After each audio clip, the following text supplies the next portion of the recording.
یہ قیامت کی علامتیں ہیں. اب ہماری اور آپ کی ذمہ داری ہے کہ ہم اس دنیا کے اندر رہتے ہوئے اپنی زندگی کا جائزہ لیں اور سوچے کہ ہم نے اس دن کے لیے کیا کیا. اللہ رب العالمین قرآن مجید کے اندر فرماتا ہے اور بار بار اللہ رب العزت نے قرآن مجید کے اندر نرالے اور انوکھے انداز میں ہمیں اس قیامت کی تیاری کا، اس کے بارے میں فکر کرنے کا حکم دیا. فرمایا وَلْتَنْظُرْ نَفْسٌ مَا قَدَّمَتْ لِغَدٍ، ہر نفس کو، ہر جان کو، ہر انسان کو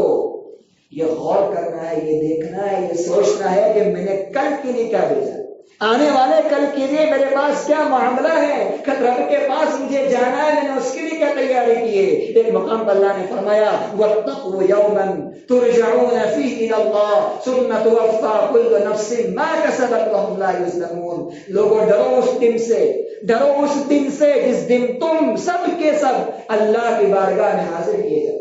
تم سب کے سب اللہ کی بارگاہ میں اس کی جناب میں پیش کیے جاؤ گے، پھر تمہیں تمہارے پورے عمل کا مکمل بدلہ دیا جائے گا. ثم لا یظلمون، اور تمہارے اوپر ذرہ برابر ظلم نہیں ہوگا. یہ علامتیں، یہ نشانیاں اس لیے اللہ کے نبی نے بیان فرمائی ہے کہ ان نشانیوں کو دیکھ لینے کے بعد، ان نشانیوں کو سن لینے کے بعد اور ان نشانیوں کے آ جانے کے بعد میری امت کے لوگ سنبھل جائے، سدھر جائے، اپنی اصلاح میں لگ جائے، اپنی فکر کے اندر لگ جائے اور اخروی زندگی کی تیاری کے اندر اپنے آپ کو لگا لے. یہ تو چھوٹی نشانیاں ہیں، ورنہ جو بڑی نشانیاں ہیں جس کا انشاءاللہ بعد میں تذکرہ کیا جائے گا، جیسے دجال کا فتنہ ہے، یاجوج ماجوج کا فتنہ ہے، حضرت عیسیٰ علیہ السلام کا نزول ہے، زمین سے بہت سارے اور بڑے بڑے فتنوں کے نکلنے کا جو ذکر ہے. یہ بڑے بڑے فتنے ایسے فتنے ہوں گے کہ جن فتنوں کے اندر انسان کے ایمان کی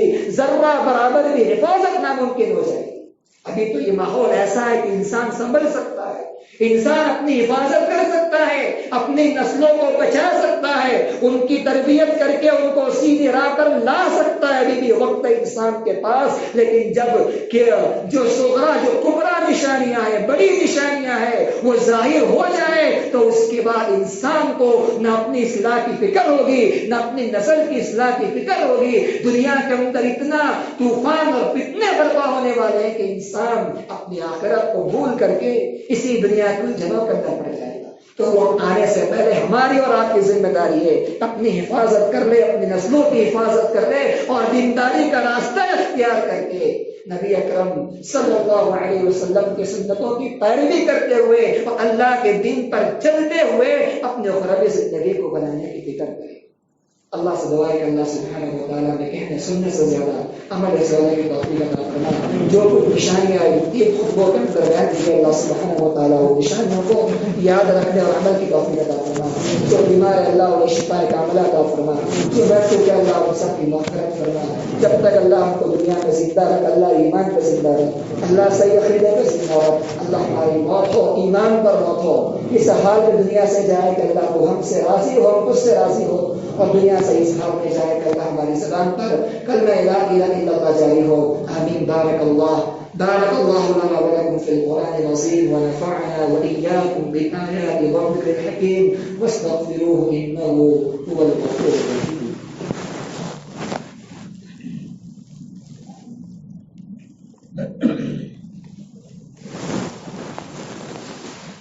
إن الحمد لله نحمده ونستعينه ونستغفره ونعوذ بالله من شرور أنفسنا وسيئات أعمالنا.